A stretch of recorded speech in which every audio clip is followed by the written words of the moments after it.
ரசூலுல்லாஹி ஸல்லல்லாஹு அலைஹி வஸல்லம் சொன்னார்கள், ஒரு அடியான் பாவம் செய்தால் அவனுடைய உள்ளத்தில் ஒரு கருப்பு புள்ளி இடப்படுகிறது. அவன் மீண்டால் பாவத்திலிருந்து அது பரிசுத்தமாக்கப்படுகிறது.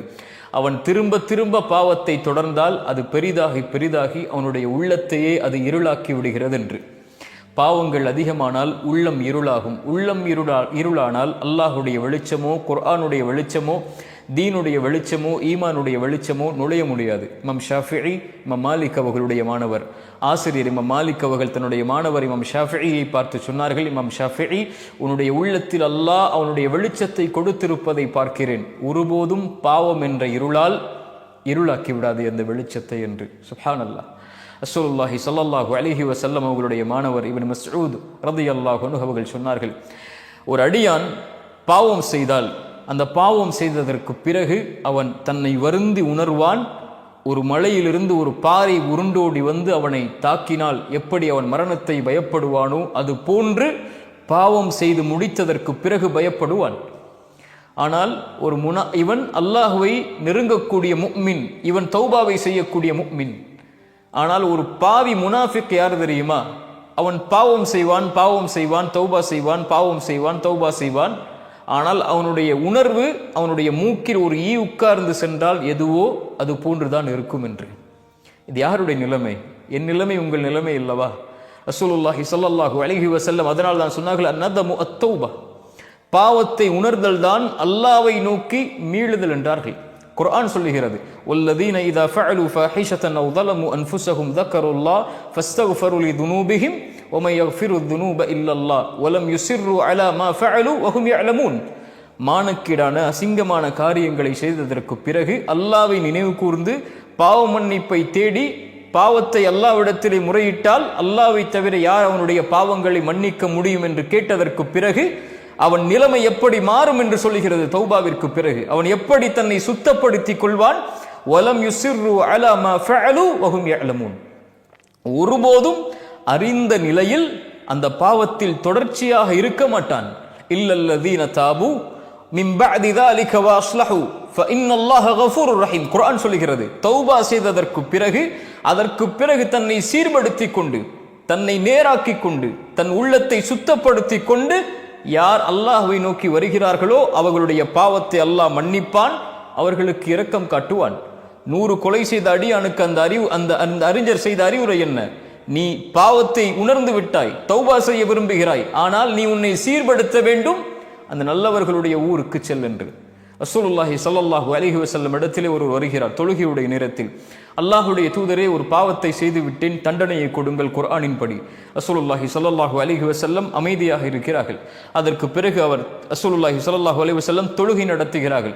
அவரை தொழுகுமாறு ஏவுகிறார்கள். அவரும் தொழுகிறார். தொழுது முடித்ததற்கு பிறகு அல்லாஹுடைய தூதரிடத்திலே வருகிறார். யா ரசூலல்லாஹ், நான் தண்டனையை கேட்டேன். அல்லாஹுடைய தூதர் ஸல்லல்லாஹு அலைஹி வஸல்லம் சொன்னார்கள், எங்களோடு தொழுதீர்களா என்று. ஆம் என்று சொன்னார். ரசூலுல்லாஹி ஸல்லல்லாஹு அலைஹி வஸல்லம் குர்ஆனுடைய ஒரு வசனத்தை சொன்னார்கள், நன்மைகள் பாவங்களை போக்கிவிடும் என்று. நீ பாவத்தை செய்து விட்டாய், மனம் திருந்தி வந்திருக்கிறாய் தண்டனைக்காக, ஆனால் நீ செய்த நன்மையில் நீ தொடர்ச்சியாக இருக்க போகிறாய் என்ற காரணம் அந்த பாவத்தை அழித்து விட்டது, நீ செல் என்றார்கள். இந்த 2 செய்திகளும் எதை சொல்லுகிறது? ஒரு அடியான் பாவம் செய்து விட்டால், அல்லாஹ்விடத்திலே மீண்டு விட்டால், அவன் தன் கல்பை பரிசுத்தப்படுத்த வேண்டும். அந்த கல்பு அல்லாஹ்வை அஞ்சி விட வேண்டும், பாவத்திலிருந்து தூய்மையாகி விட வேண்டும். மறுபடியும் அந்த பாவத்தை நோக்கி திரும்புவதை, நெருப்பில் விழுவதை போன்று அவன் வெறுக்க வேண்டும். ஒரு பாறை அவனை நோக்கி உருண்டோடு வந்தால் எப்படி மரணத்தை பயப்படுவானோ அது போன்று மறுபடியும் அந்த பாவத்தை அவன் செய்வதை தூய்மையாக்கியதற்கு பிறகு அவன் அஞ்ச வேண்டும். ஏன்? அவன் மகத்துவமிக்கவனுக்கு முன்னால் நின்று தௌபா செய்திருக்கிறான். மகத்துவமிக்கவனுடைய பார்வையை பயந்து தௌபா செய்திருக்கிறான். அந்த மகத்துவமிக்கவனுடைய பார்வை மறுபடியும் அவன் மீது பாவம் செய்யக்கூடிய நிலையில் விழக்கூடாது என்று அவன் பயப்படுவான். அதனால் அவன் தூய்மைப்படுத்துவான். அந்த மகத்துவத்தை ஒருபோதும் அவன் சாதாரணமாக நினைத்து விட மாட்டான். நம்மில் பலர் நினைப்பதைப் போல அல்லாஹ் பாவங்களை மன்னிப்பான், பாவம் செய்து கொண்டே இருக்கலாம். யா அஹி யா உக்தி, அல்லாஹ்வுடைய மகத்துவத்தை தரக்குறைவாக பார்க்காதே.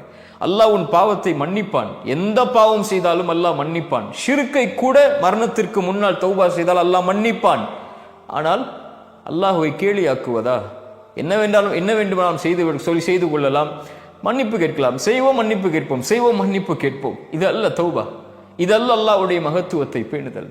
உள்ளத்தை தூய்மைப்படுத்துபவர்களை அல்லாஹ் நேசிக்கிறான். உங்களுக்கு தெரியுமா, சொர்க்கம் சுத்தமான பூமி. அந்த சுத்தமான பூமியில் சுத்தமான உள்ளத்தை உடையவர்கள் மட்டும்தான் நுழைய முடியும். இந்த கூட்டத்தை உடையவர்கள் மட்டும்தான் நுழைய முடியும். சொர்க்கத்தில் ஒரு புள்ளி, ஒரு கடுகளவு பாவம் உள்ளவன் கூட சொர்க்கத்தில் நுழைய முடியாது. சொர்க்கம் சுத்தமானவர்கள், தூய்மையானவர்கள், உண்மையாளர்கள், நபிமார்கள், நல்லவர்கள், அல்லாஹ்வுடைய இறைநேசர்கள், தூய்மையில் மேலானவர்கள் வாழக்கூடிய பூமி. அங்கே பாவங்களுக்கு அனுமதி கிடையாது. அல்லாஹ் நாளை மறுமையில் நம்முடைய பாவங்கள் முழுவதையும் மன்னிக்க வேண்டும், அல்லது அல்லாஹ் நாடி நரகத்திலே அல்லாஹ் அனுப்பி தண்டனையை கொடுத்து அங்கே தூய்மைப்படுத்தியதற்கு பிறகு அல்லாஹ் சொர்க்கத்தை கொடுக்க வேண்டும். ஒன்று அல்லாஹ் மன்னிப்பான், அல்ல தண்டனையின் மூலமாக அல்லாஹ் அந்த பாவத்தை அழிப்பான். இந்த இரண்டில் ஒன்று நடந்ததற்கு பிறகுதான் தூய்மையான நிலையில்தான் சொர்க்கம் நுழைய முடியும்.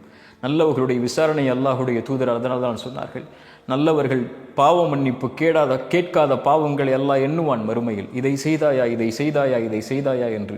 அவன் கூனி குறுகும் போது அல்லாஹ் சொல்லுவான், அடியானை பயம் கொள்ளாதே, நீ பல பாவங்களை செய்த அல்லாஹ்விடத்திலே தௌபாவின் மூலமாக வந்திருக்கிறாய், இந்த நாளிலும் உன்னை மன்னிக்கிறேன், நான் மறைக்கிறேன் உன் பாவங்களை என்று.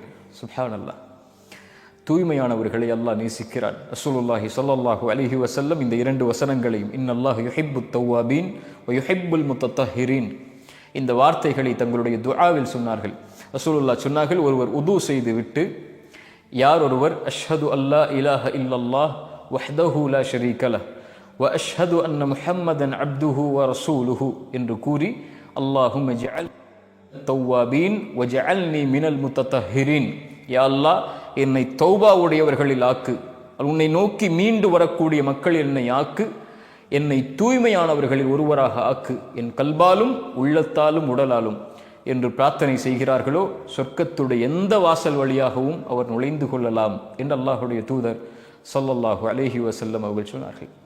தூய்மையை அல்லாஹ் நேசிக்கிறான், தூய்மையானவர்களை அல்லாஹ் நேசிக்கிறான். உள்ளத்தில் தூய்மையானவர்களை அல்லாஹ் ரப்புல் ஆலமீன் மிக மிக நேசிக்கிறான். அல்லாஹ் அந்த நேசத்தை எம்முடைய பாவங்களுக்கு பிறகு எம் உள்ளத்தை தூய்மைப்படுத்திய நிலையில் அல்லாஹ் தரட்டும். அஸ்ஸலாமு அலைக்கும் வரஹ்மத்துல்லாஹி வபரகாத்துஹு.